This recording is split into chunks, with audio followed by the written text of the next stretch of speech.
الحمد لله نحمده ونستعينه ونستغفره ونعوذ بالله من شرور أنفسنا ومن سيئات أعمالنا ونعوذ بالله من شرور أنفسنا ومن سيئات أعمالنا من يهده الله فلا مضل فلا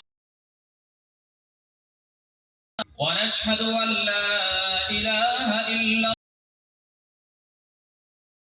شريك له ونشهد وحبيبنا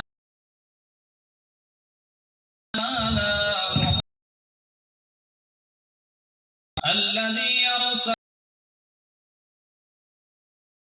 ونذيرا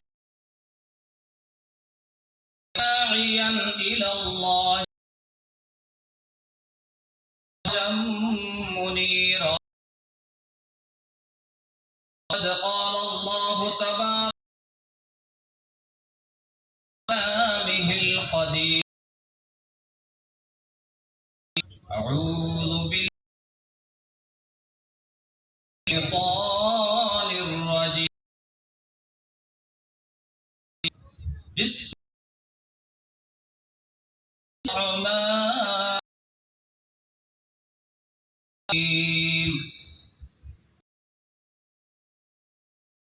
ربك الذي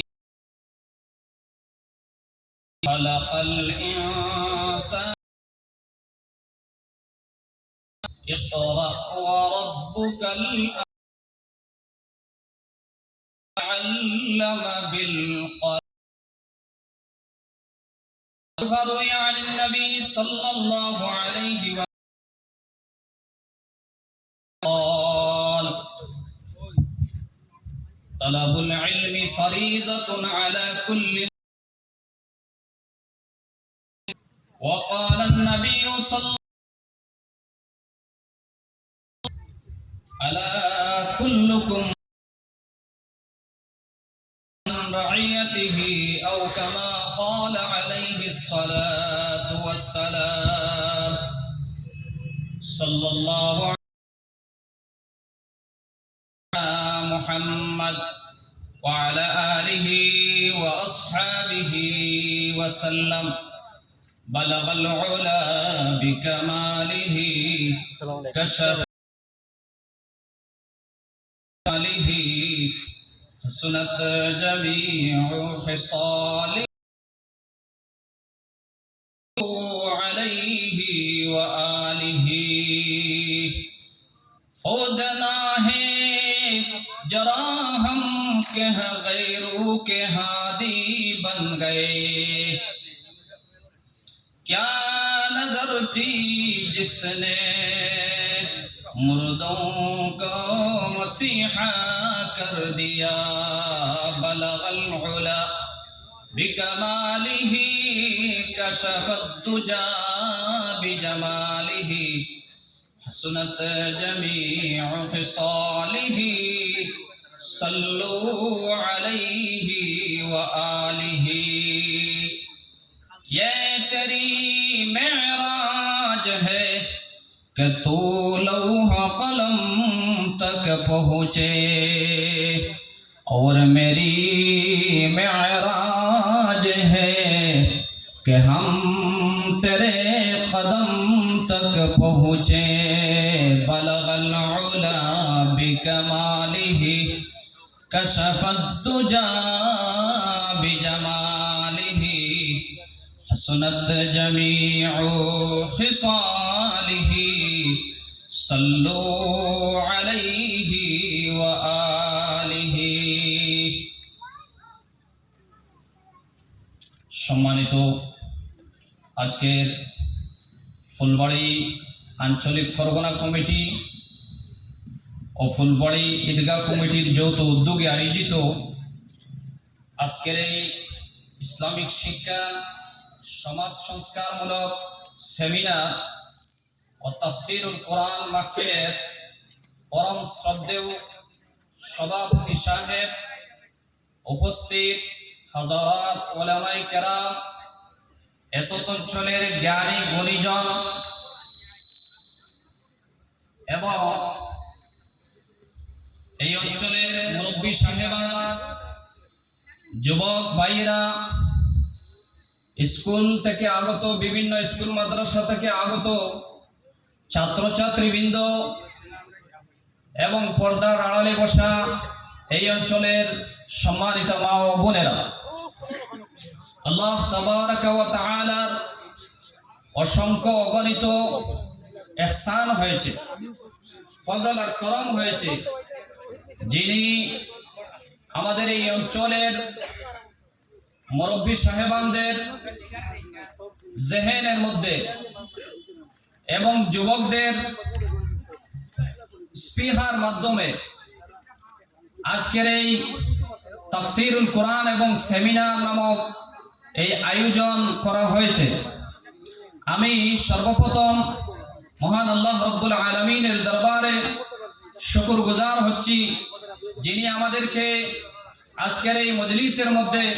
মোবারক এই জলসার মধ্যে উপস্থিত হয়ে কিছু বলা এবং শোনার তৌফিক এনায়েত করেছেন। আমরা সেই মহান মুনিবের দরবারে সর্বপ্রথম কালিমাতুশ শুকর আদায় করি, সকলে বলি আলহামদুলিল্লাহ। সম্মানিত পেয়ারা হাজিরিন, আমি প্রথমে আবেদন রাখবো, পেন্ডালের বাহিরে স্বেচ্ছাসেবক ছাড়া যত ভাইয়েরা রাস্তায় ঘোরাফেরা করছেন, কেউ তো বাড়িতে বসে আছেন, সকলের কাছে বিনম্র আবেদন রাখছি যে আপনারা অতি তাড়াতাড়ি মাহফিলের মধ্যে চলে আসুন, কারণ এই মাহফিলকে সাফল্য এবং সুন্দর করতে হলে সকলের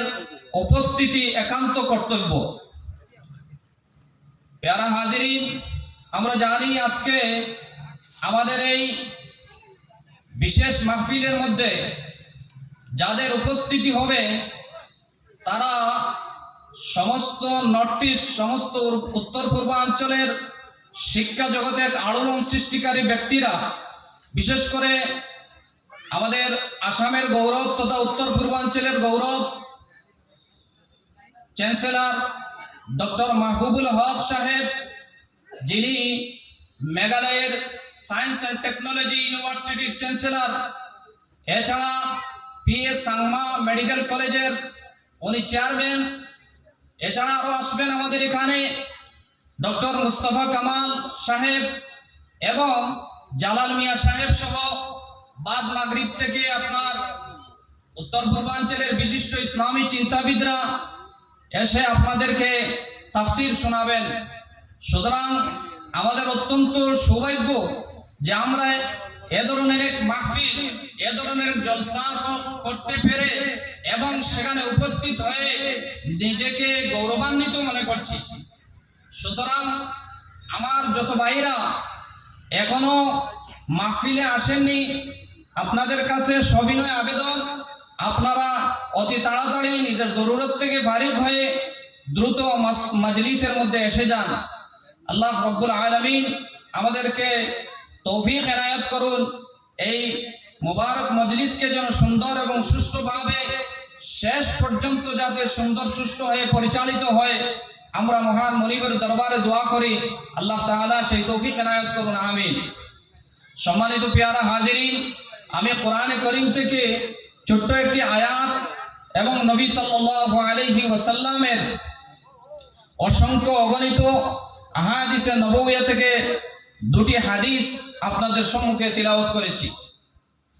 আমি ভূমিকার দীর্ঘায়ু আলোচনা না করে আমি আমার মূল আলোচনায় যেতে চাচ্ছি। সম্মানিত হাজিরিন, আমি পড়েছি কোরআনে কারীমে আল্লাহ রাব্বুল আলামিন বলছেন, ইকরা বিসমি রাব্বিকাল্লাযী খালাক। পড়ো হে নবী, আপনি পড়ুন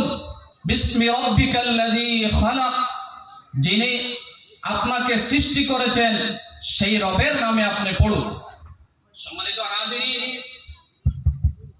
সম্মানিত হাজিরিন, আজকের এই সেই শিক্ষা নিয়ে আমরা কিছু কথা বলতে চাই। প্যারা হাজিরিন, আল্লাহ রব্বুল আলামিন মানব সৃষ্টির প্রথমেই হযরতে আদম নবীন আলাইহিস সালাতু ওয়াস সালামকে যখন আপনার পূর্ণাঙ্গ রূপ দিয়ে তেনার ভিতরে যখন রূহ আল্লাহ তাআলা দেওয়া হলো, আদম আলাইহিস সালাতু ওয়াস সালামের সম্মুখে সমস্ত মালাইকা ফেরেশতাদেরকে বলা হলো, হে ফেরেশতারা, তোমরা আদমকে সাজদা করো। তখন আমরা সবাই জানি একমাত্র ইবলিস ব্যতীত সমস্ত মালাইকা হযরতে আদম আলাইহিস সালাতু ওয়াস সালামকে সাজদা করেছিল। এই সাজদার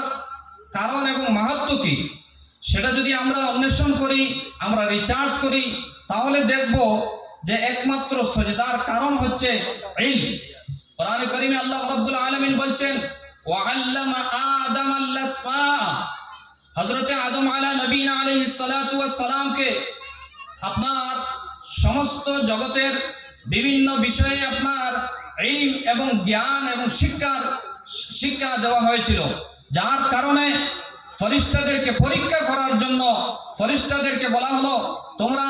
অমুক জিনিসের নাম বলো, তোমরা অমুক জিনিসের নাম বলো, বিভিন্ন জিনিসের নাম বলো, জিজ্ঞেস করা হলো। ফেরেশতারা বলল, হে আল্লাহ, আপনি আমাদেরকে যে শিক্ষা দিয়েছেন, যতটুকু দিয়েছেন ততটুকুর বাইরে আমাদের বলা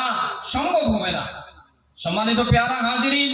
কিন্তু হযরতে আদম আলাইহিস সালাতু ওয়াস সালামকে যখন আপনার জিজ্ঞেস করা হলো বিভিন্ন বিষয়ে, তখন হযরত আদম আলাইহিস সালাতু ওয়াস সালামে কোনো দ্বিধা ছাড়া আপনার সবগুলো বলে দিলেন। এই জন্য মেরে প্যারে হাজিরিন, হযরত আদম আলাইহিস সালাতু ওয়াস সালামের এই জ্ঞান এবং ইলমের মাধ্যমে ফেরেশতাদের চাইতে আদমদেরকে, অর্থাৎ বনি আদমকে আপনার মর্যাদাশীল করা হয়েছে। সুতরাং আপনার শিক্ষা ছাড়া, ইলম ছাড়া কোন জাতি আপনার উন্নত হবে না। সর্বপ্রথম কোরআনে কারীমের যে আয়াত সাল্লাল্লাহু আলাইহি হিরা নামক গুহার মধ্যে আল্লাহ হযরত জিবরিল আমিন আলাইহিস কোরআনের এসেছিল, সেই হযরতে নবী ইকরা শব্দের মাধ্যমে এক কথা জানানো দেওয়া হলো, রিসালাতের কাজ করবেন, তাওহীদের কাজ করবেন, চর্চা হতে হবে। অথবা আপনার কোন জাতিকে কোন পরিবর্তন হবে না। সম্মানিত হাজিরিন, এবং মানব সৃষ্টির মূলে আপনার এসেছে, সর্বপ্রথম যে বাণী এসেছে আল্লাহ রাব্বুল আলামিনের পক্ষে। মুহতারাম হাজিরিন, এই শিক্ষা নিয়ে বিভিন্ন ধরনের এডুকেটেড পার্সনরা আসবেন, আপনাদের সম্মুখে শিক্ষামূলক অনেক কথা বলবেন, আপনারা সেখান থেকে অনেক কিছু শিখবেন, এবং আমরা সবাই দৃঢ় সংকল্পবদ্ধ ভাবে একথা আমাদের মনের মধ্যে, একথা আমার দিলের মধ্যে আমরা ভালো করে শুনে, আমরা আমাদের দিলের মধ্যে ঘেঁটে আমরা আমাদের পরবর্তী জীবনে আমাদের বাচ্চাদেরকে, আমাদের সন্তানদেরকে, আমাদের ছেলে মেয়েদেরকে চালিয়ে যাব। যারা হাজিরি শিক্ষা, জাহিরা শিক্ষা, আর একটা হচ্ছে বাতিনি শিক্ষা, আপনার পুঁথিগত শিক্ষা। পাঠদানের ক্লাসের মাধ্যমে আমরা শিখে থাকি। আপনার বাতিনি শিক্ষা, বিভিন্ন আউলিয়া কেরামের সোহবতের মাধ্যমে নবীরা করেছেন। নবীরা শিক্ষার মাধ্যমে মানুষদেরকে আপনার বিভিন্ন কুসংস্কার থেকে আপনার সেগুলা করে মানুষকে ভালো মানুষ হিসাবে আমরা আমাদের সন্তানদেরকে সময়ে শিক্ষা অনেকটা উন্নতির দিকে, শিক্ষার অনেকটা অভাব রয়েছে। প্যারা হাজিরিন, আসলে আমরা যদি সুশিক্ষা দিতে চাই তাহলে সর্বপ্রথম আমাদেরকে সেটা খেয়াল রাখতে হবে যে আমাদের বাচ্চাদেরকে প্রথমে আপনার ইসলামিক শিক্ষা দিতে হবে। যদি একটা বাচ্চা ইসলামিক শিক্ষা অর্জন করার পাশাপাশি ইসলামের আপনার দৈনন্দিন জীবন চলাচলের ক্ষেত্রে যতটুকু আপনার শিক্ষা অর্জন করা জরুরি, বিশেষ করে নামাজ, রোজা, হজ, যাকাত এবং পাক পবিত্রতা সহ জায়েজ নাজায়েজ, হারাম আর হালাল শিক্ষা সেটা যদি মক্তব শিক্ষার মাধ্যমে সে শিখে নেয়, তাহলে পরবর্তীতে এই ছেলে এই মেয়ে যখন আপনার হাই স্কুলে যাবে, আপনার 12 অর্থাৎ হায়ার সেকেন্ডারিতে যাবে, তারপর আপনার কলেজে ইউনিভার্সিটিতে যাবে, তখন আপনার সেই ছেলেকে আপনার সেই মেয়েকে কখনো আপনার কোনো শক্তি সেই ইসলাম থেকে সরাতে পারবে না। আজকাল বড় দুঃখের বিষয়, সমস্ত ভারতব্যাপী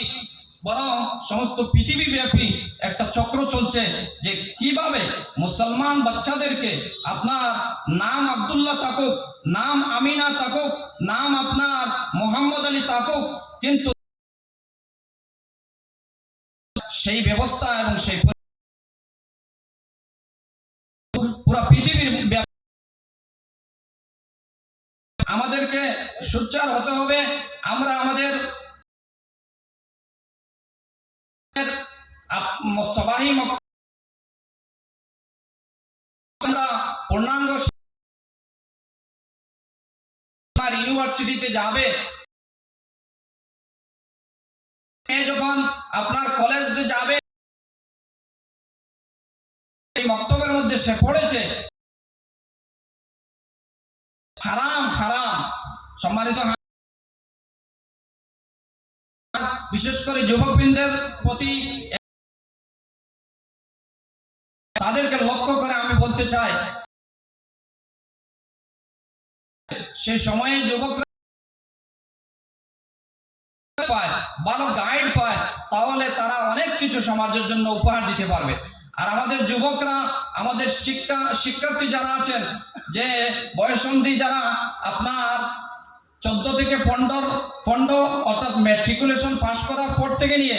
যারা কলেজ ইউনিভার্সিটিতে যাবে, তাদের উদ্দেশ্য করে বলতে চাই যে তারা যদি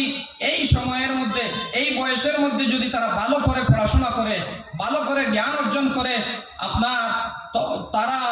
বিভিন্ন সেক্টরে আপনার কামিয়াব হতে পারবে। নতুবা অনেক ছেলে মেয়েদেরকে দেখা যায় আপনার এক সময় কলেজের বারিন্দায় যাওয়ার পরে বিভিন্ন ধরনের খারাপ কাজে লিপ্ত হয়ে যায় এবং বিভিন্ন আপনার রিলেশনের মাধ্যমে অনেক মেধা নষ্ট হয়ে যায়। মা বাবার অনেক আশা ভরসা থাকে যে আমার ছেলেকে, আমার মেয়েকে, আমার বাতিজাকে, আমার বাতিজিকে শিক্ষা দীক্ষা অর্জন করিয়ে ডাক্তার বানাবো, ইঞ্জিনিয়ার বানাবো, লয়ার বানাবো, ম্যাজিস্ট্রেট বানাবো, কিন্তু সকল আশা এবং সকল আকাঙ্ক্ষা ব্যর্থ হয়ে যায়। যদি আমরা সেটা ব্যর্থ হবে না তখন যখন আমরা তাদেরকে ছোটবেলা অর্থাৎ ছোট থাকতে যদি আমরা ভালোভাবে তাদেরকে তরবিয়ত করে নেই, তখন তারা খারাপ পথে যাবে না, এই আশা রাখি আমি। সম্মানিত হাজিরিন, এবং আমার যুবকদের উদ্দেশ্য করে বলছি যে হাদিস শরীফের মধ্যে এসেছে, আল্লাহ রাসূল সাল্লাল্লাহু আলাইহি ওয়াসাল্লাম বলেছেন, সাবআতু ইউযিল্লুহুমুল্লাহু ইয়াওমা লা যিল্লা ইল্লা যিল্লু আরশি, ইমামুন আদিলুন, শাবুন নাশা ফি ইবাদাতিল্লাহ। আল্লাহ রাব্বুল আলামিন কিয়ামতের দিবসে 7 তবকার মানুষদেরকে আরশে আজিমের ছায়ার তলে আপনার স্থান দিবেন। তার মধ্যে প্রথম তবকা যেটা হবে সেটা হচ্ছে আপনার ইমামুন আদিলুন, যারা ন্যায়পরায়ণ বাদশা হবে, ন্যায়পরায়ণ আপনার কোন দায়িত্বশীল হবে, তারা আপনার কিয়ামতের দিন আরশে আজিমের ছায়া তলে জায়গা পাবে। দ্বিতীয়, নবীজি বলছেন শাবুন নাশা ফি ইবাদাতিল্লাহ, যে যুবকরা তার যৌবনকালে আল্লাহ রাব্বুল আলামিনের ইবাদতের মাধ্যমে আল্লাহ অতিবাহিত করবে, সেই যুবকরা কাল কিয়ামতের দিন আরশে আজিমের ছায়াতলে স্থান পাবে। সুবহানাল্লাহ। এজন্য আমার যুবক বৃন্দদেরকে বলছি যে আপনাদের এই প্রচেষ্টার মাধ্যমে আলহামদুলিল্লাহ এই ফুলবাড়ি তাফসীরুল কোরআন মাহফিল হচ্ছে, এবং আমি আগামীতে আশা করব যে এটা যেন প্রতি বছর ধারাবাহিকভাবে এই ধরনের উদ্যোগ নেওয়া হয়, যাতে আমাদের যুবকরা বিভিন্ন ধরনের আপনার গানের আড্ডা না বসাতে পারে, আমাদের যুবকরা বিভিন্ন আপনার লটারি আড্ডা না বসাতে পারে, আমাদের যুবকরা যেন বিভিন্ন অবৈধ কোনো কাজে লিপ্ত না হতে পারে। সেই কারণে আমাদের মুরব্বীদের দায়িত্ব, আমাদের অভিভাবকদের দায়িত্ব হলো তাদেরকে আমরা সুশিক্ষা দেওয়া, তাদেরকে সৎ পথ দেখানো, তাদেরকে আপনার পরামর্শ দিয়ে সঠিক পথে পরিচালনা। এই এলাকার কৃতজ্ঞতা প্রকাশ করছি যে বিভিন্ন ধরনের কুসংস্কার, বিভিন্ন ধরনের আপনার এবং বিভিন্ন খেল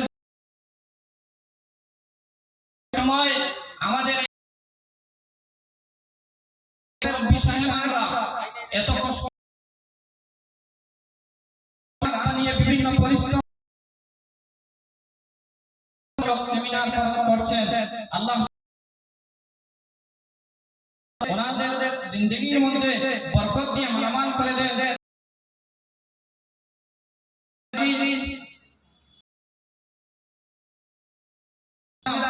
যে আল্লাহর হাবিব সাল্লাল্লাহু আলাইহি ওয়াসাল্লাম বলেন, আলা কুল্লুকুম রা'in ওয়া কুল্লুকুম মাসউলুন আন রা'iyatihi আও কামা, তোমরা প্রত্যেকে এক একজন দায়িত্বশীল, তোমাদেরকে তোমাদের দায়িত্ব সম্পর্কে কিয়ামতের দিন আমরা সেই নবীজির কথা থেকে বুঝতে পারলাম আমরা প্রত্যেকজন এক একজন রাখাল এবং দায়িত্বশীল। আমাদেরকে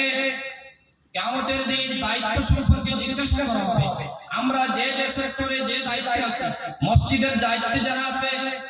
তারা মসজিদের বিভিন্ন কাজকর্ম সম্পর্কে জিজ্ঞাসা হবে।